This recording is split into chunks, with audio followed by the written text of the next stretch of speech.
A backyard pool, a family's fresh start, and something lurking beneath the surface. When they dive in, they awaken an ancient force that never lets its victims go. The deeper they swim, the darker the water gets, and soon the pool becomes a death trap. To know what happened next, watch till the ends. The movie starts in 1992 with a young girl named Rebecca Summers, who is sleeping in her room. She suddenly wakes up and sees a toy boat floating in the backyard pool. She goes to her sick brother, who is hooked up to monitors, and promises to get the boat for him. Rebecca goes outside and tries to reach the boat with a net, but it stays just out of reach. Suddenly, an unseen force pushes her into the pool. While underwater, she hears her mother asking what she's doing, but when she resurfaces, no one is there. She then keeps trying to grab the boat, but the same mysterious force drags her underwater again. This time, she doesn't come back up. In the present day, we meet the Waller family, parents Ray and Eve, along with their kids, Izzy and Elliot. Ray, a former professional baseball player, had to retire early due to a degenerative illness. The family is searching for a new home, but doesn't like the first house they visit. They check out another house, which once belonged to the Summers family, the same family from the opening scene. The backyard pool has been neglected for years, covered in plastic with leaves and debris all over. While inspecting it, Ray accidentally falls in and gets trapped under the cover. He nearly drowns, but Eve and the kids manage to pull him out. At the hospital, Ray tells Eve he still wants the house. He sees it as a fresh start for their family and believes the pool would be perfect for his water therapy. The family moves into their new home, and the kids start at their new school. There, Izzy meets a boy named Roneen, who invites her to a swimming competition on Friday. She quickly takes a liking to him and develops a crush. Later, while the family cleans out the empty pool, Ray accidentally cuts his hand on something inside the drain, and the dark water comes out of the drain. A pool maintenance crew arrives to inspect it and informs them that the pool's water comes from a nearby spring.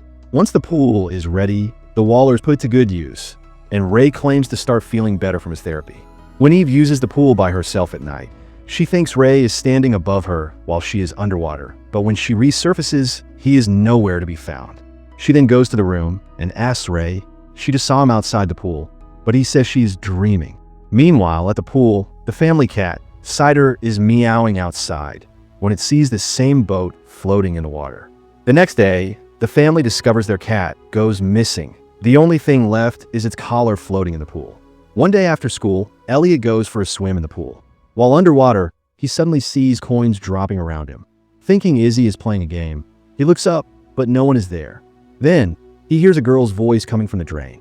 It's Rebecca, calling for her mother. She lures him closer with the toy boat and suddenly grabs his arm. Elliot struggles and manages to break free as the eerie figure retreats.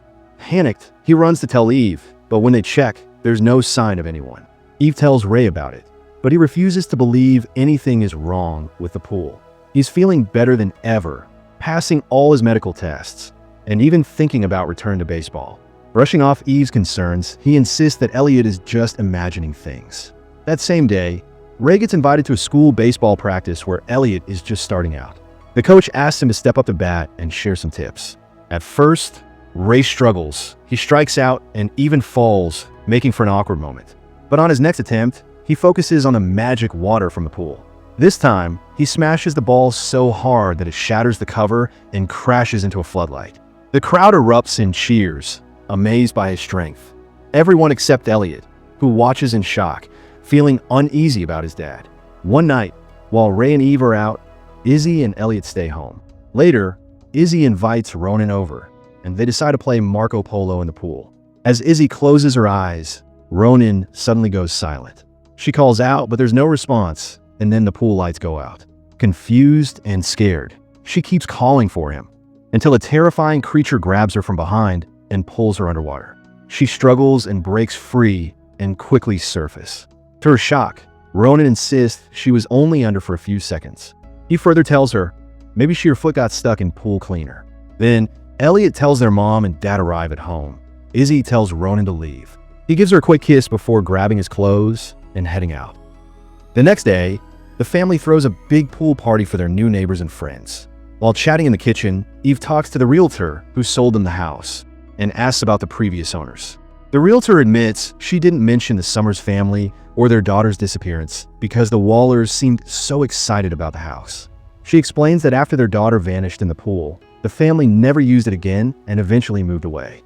When Eve asks if the girl's name was Rebecca, the realtor pauses and asks how she knows about her. Meanwhile, at the pool, Ray and a baseball player are playing chicken against another dad and his son. After winning, Ray unknowingly drifts backward into the deep end, while still holding on to Ty, preventing him from letting go. Suddenly, a misty gray cloud rises from the drain and enters Ray's mouth. Elliot notices Ty struggling in the water and rushes to get his mom. Ty's dad quickly jumps in to rescue his son, and they manage to pull Ray out of the water. He appears unconscious as they drag him to safety. The boy's parents are furious, but they don't press charges after Eve assures them it was just an accident, blaming Ray's condition for his muscles seizing up.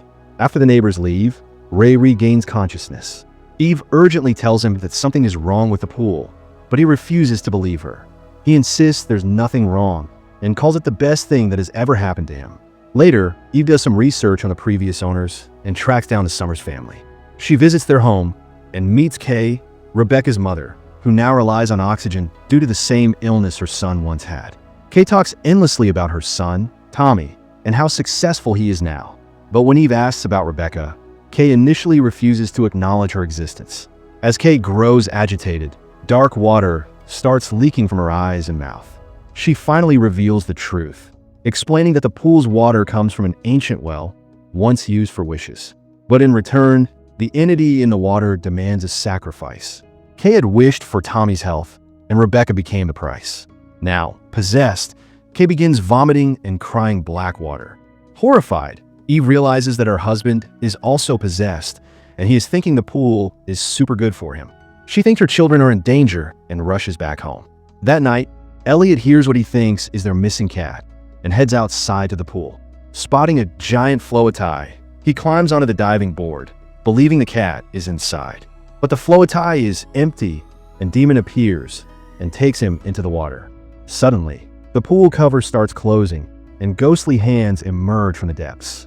Izzy hears noises coming from the pool and rushes outside to help Elliot. She tries to stop the rolling pool cover, but can't.